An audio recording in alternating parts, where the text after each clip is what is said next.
এই Argentina different Argentina না? Lionel Messi ঘুমিয়ে থাকলেও ইংল্যান্ড তোমাদের কিন্তু খেলা শেষে সত্যি সত্যি ঘুমাতে যেতে হবে, কারণ যা ঘটবে পরের ম্যাচে এটা দুঃস্বপ্ন ছাড়া অন্য কোনো কিছুই মনে হওয়ার কোনো কারণ নাই। একমাত্র শান্তি দিতে পারে প্রপার নিদ্রা।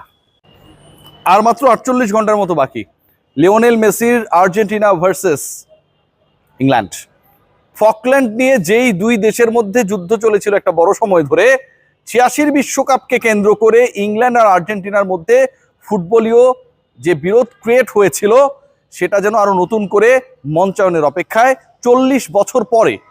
এবং সেই মঞ্চে লিওনেল মেসি, আমি যদি প্রশ্ন করি যে কয় গোল করবেন, আমি যদি প্রশ্ন করি লিওনেল মেসি গোল পাবেন কি না, আমি যদি প্রশ্ন করি লিওনেল মেসি কতগুলো অ্যাসিস্ট করবেন, আর্জেন্টিনাকে জেতাতে পারবেন কিনা, প্রত্যেকটা জায়গায় এই প্রশ্নগুলো সবগুলো ইনভ্যালিড। এই প্রশ্নগুলোর কোনো গুরুত্ব নেই, দাম নেই, কারণ ইংল্যান্ড বলছে, ইংলিশরা বলছে, কি বলছে, লিওনেল মেসিকে ঘুমিয়ে রাখা হবে। ইংল্যান্ডের বিপক্ষে যেই ম্যাচে 16 তারিখে মুখোমুখি হবে আর্জেন্টিনা, সেই ম্যাচে তাদের দলের সবচেয়ে বড় অ্যাটাকার, মিডফিল্ডার, অ্যাসিস্ট করা, প্রপার পাস করা যেই ফুটবলারটি রয়েছেন, এ বিশ্বকাপে এখন পর্যন্ত 8টা গোল করে সর্বোচ্চ গোলদাতার চূড়ায় যিনি যৌথভাবে রয়েছেন, সেই লিওনেল মেসিকে ঘুম পাড়িয়ে রাখবে ইংল্যান্ড। ইংল্যান্ড থেকে বলা হচ্ছে, ইংলিশ গ্রেটরা এটাও বলছেন, ইংল্যান্ডের সাথে পেসে পেরে উঠবে না Argentina. So England is going to get the final spot for the upcoming final on 19th। Let's see what happen. তার আগে আর্জেন্টিনাকে নিয়ে কয়েকটা পয়েন্টে আলোচনা করতে হবে ভাই। আর এই যে মেসিকে আটকে রাখা, মেসিকে ঘুম পাড়িয়ে দেওয়ার আলোচনাটা কেন আসছে, সিরিয়াসলি এটা নিয়ে একটা সিরিয়াস ডিসকাশন দরকার আছে। প্রথম কথা যেটা, if you look at the team, ইংল্যান্ডের দিকে যদি লক্ষ্য করেন আপনি, আর্জেন্টিনার দিকে যদি লক্ষ্য করেন, তাহলে কয়েকটা পার্টিকুলার পয়েন্ট সামনে আসবে। 1 নাম্বার পয়েন্ট, এই আর্জেন্টিনা কি মনে হয় না যে একটু ডিফারেন্ট আর্জেন্টিনা? যে আর্জেন্টিনা গত 9 দিনে 3টা ম্যাচ খেলেছে, প্রচন্ড ধকল গেছে, যে আর্জেন্টিনায় 9 দিনে 3 ম্যাচ খেলা দলের সবচেয়ে সিনিয়র ক্যাম্পেইনার লিওনেল মেসি, 39 বছর পেরিয়ে 40-এ পা দেয়া লিওনেল মেসি, তিনি এই 3 ম্যাচেই ফুল টাইম মাঠে ছিলেন, যার 2টা ম্যাচে তিনি ছিলেন প্রায় 130 মিনিটের মতো, কারণ এক্সট্রা টাইমে ম্যাচ করিয়েছিল। এই আর্জেন্টিনা কি একটু মনে হয় না যে ডিফারেন্ট আর্জেন্টিনা? যে এই আর্জেন্টিনা গত ম্যাচে মিডফিল্ডার সরিয়ে 4 জন অ্যাটাকার মাঠে নামিয়েছিলেন, এবং ওই 4 জন অ্যাটাকার যখন অ্যাটাকিং রোলে ছিলেন এগেইনস্ট সুইজারল্যান্ড, টালমাটাল অবস্থা তৈরি হয়েছিল। Swiss defence ভেঙেছিল। 10 মিনিটের মধ্যে আর্জেন্টিনা, 110 মিনিটে মাত্র 1 গোল করা আর্জেন্টিনা শেষ 10 মিনিটে 2 গোল তুলে নিয়েছিলেন। এই আর্জেন্টিনা কি একটু ডিফারেন্ট মনে হয় কি না? যে আর্জেন্টিনা বিশ্বকাপ শুরুর আগে ইনজুরি জর্জর ছিল, ইন্টার মায়ামির হয়ে লাস্ট ম্যাচটা লিওনেল মেসি কেন খেলতে গেলেন সেই প্রশ্ন ছিল সবার মুখে। বিশ্বকাপের উদ্বোধনী ম্যাচে আলজেরিয়ার বিপক্ষে আর্জেন্টিনার হয়ে লিওনেল মেসি মাঠে নামবেন কিনা সেই বিতর্ক ছিল তুঙ্গে। বারবার স্ক্যালোনিকে সেই প্রশ্ন করা হলে তিনি বলেছেন মেসি নামবেন, শুরু থেকে খেলবেন, পুরো সময় খেলবেন। মানে ইনজুরি কনসার্ন ছিল। এমি মার্টিনেজ ইনজুর্ড ছিলেন, কয়েকটা ম্যাচ ইনজুরি নিয়ে খেলেছেন, ইনজুরিতে আলভারেজের নামও এসেছে। এর বাইরে আরো অনেকেই রয়েছেন, বড় তারকা না কিন্তু ওই 26 সদস্যের দলে রয়েছেন, ইনজুরি কনসার্ন ছিল। সেই আর্জেন্টিনা এখন টোটালি ইনজুরি ফ্রি, হসপিটালের বেডে পরিণত হওয়া আর্জেন্টিনার camp, end of the day is a very happier family. এই আর্জেন্টিনা, এই সুস্থ সবল ইনজুরি মুক্ত আর্জেন্টিনা, 120 মিনিট পর্যন্ত ম্যাচ টেনে নেয়া, 39 বছর মেসির পুরো সময় মাঠে থাকা আর্জেন্টিনা, এই আর্জেন্টিনা কি ভিন্ন আর্জেন্টিনা কিনা? So if this Argentina is a different Argentina then their starting campaign, then you have to pay your full respect to them. এই আর্জেন্টিনাকে ঘুমিয়ে রাখার কথা, এই আর্জেন্টিনাকে স্পিড দিয়ে কাবু করার কথা তখনই আসছে যখন ultimately England under pressure. England under pressure, yes, England under pressure. কেন আমি বলছি, আপনি যখন প্রেসারে থাকবেন তখন আপনি আপনার অপোনেন্ট নিয়ে অনেক কথা বলবেন। আমি একটু স্টেটমেন্টগুলো নিয়ে যেতে চাই, এবং এই স্টেটমেন্টগুলো নিয়ে আলোচনা করলে 3-4টা পয়েন্ট আসে। Number 1, what actually the statement given by Lionel Scaloni regarding English football and their attack? Scaloni বলেছেন আমরা এখানে কোনো যুদ্ধে নামছি না, আমরা কোনো অতীত ইতিহাসকে টেনে আনতে চাই না, very simple words, and then he finished like this, that it's another game and this game is very much important for us to win. অনেকটা এরকম ভাবেই স্ক্যালোনি বলার চেষ্টা করেছেন পেশাদার কোচ হিসেবে, যেভাবে বলা দরকার।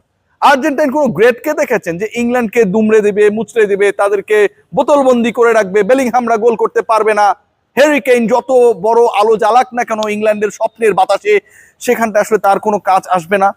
দেখেছেন?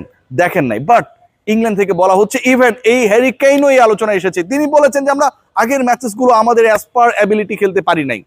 অথচ বলা হচ্ছে ইংল্যান্ড যে টপ 4-এ গেছে এটাই মিরাকেল এবারের বিশ্বকাপে, এত দূর পর্যন্ত তারা এসেছে। আসলেই তো অ্যাজ পার দেয়ার অ্যাবিলিটি খেলতে না পারা দলটা হচ্ছে তাদের প্রতিপক্ষ আর্জেন্টিনা।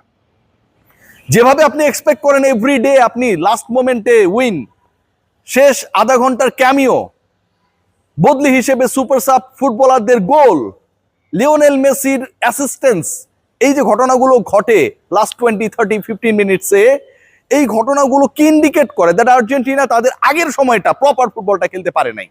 এবং এই আগের সময়টা যে আর্জেন্টিনা প্রপার ফুটবলটা খেলতে পারে নাই, সেই আর্জেন্টিনা এবার প্রপার ফুটবল খেলতে চায়। ইংল্যান্ড বলছে তারা নাকি তাদের সেরাটা দিতে পারে নাই, অথচ বলা হচ্ছে এটাই সবচেয়ে বড় miracle, that they got the top 4 spot.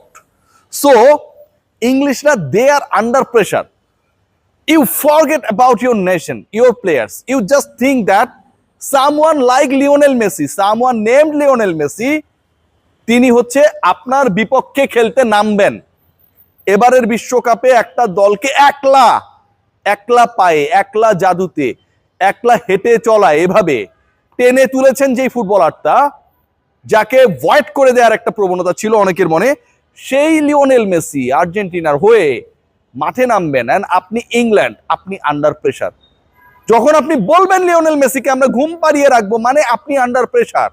যখন আপনি সত্যি সত্যি লিওনেল মেসিকে ঘুম পাড়িয়ে রাখতে চাইবেন, স্টাবলিশড করতে চাইবেন, এবং ডেফিনেটলি এটা আপনার প্ল্যানের অংশ। আপনি ডেম্বেলে অ্যান্ড একই সাথে কিলিয়ান এমবাপ্পেকে নিয়ে আলাদা আলাদা প্ল্যান করতে পারেন, বাট আর্জেন্টিনাকে নিয়ে প্ল্যান করতে গেলে you have to make your plan regarding Lionel Messi. আপনাকে করতে হবে ভাই। সো ওই প্ল্যান যখন করবেন, আবার অ্যানাউন্স করবেন আপনি দ্যাট লিওনেল মেসিকে আমরা ঘুমিয়ে রাখবো, ইট মিনস আপনি চাপে, আপনি প্রেসারে। এবং এটা করতে গিয়ে আপনার কি হতে পারে জানেন? লিওনেল মেসিকে আটকাতে গিয়ে, গার্ড দিতে গিয়ে, স্টপ করতে গিয়ে ইংল্যান্ডের পুরো ডিফেন্স লাইন আপ জাস্ট চিচিং ফাঁক হয়ে যাওয়ার চান্স রয়েছে। কেন? খেয়াল করে দেখবেন আর্জেন্টিনা এখন পর্যন্ত যে 6টা ম্যাচ খেলেছে, total number of goals they score 17, একটা ওন গোল। রোমেরোর সেই গোলটা ছিল হচ্ছে, যদিও তার হেডার থেকে এসেছিল, ওন গোল বলা হচ্ছে, সেটা বাদ দিয়ে 16টা গোল আর্জেন্টাইনরা করেছে। ডিসকাশনটা শুনুন। এবং এই 16টা গোলের মধ্যে লিওনেল মেসি করেছেন একলাই 8টা। আপনারা কি জানেন বাকি 8টা গোল কারা করেছে? আর্জেন্টিনার হয়ে বাকি 8 গোল করেছেন 7 জন ফুটবলার।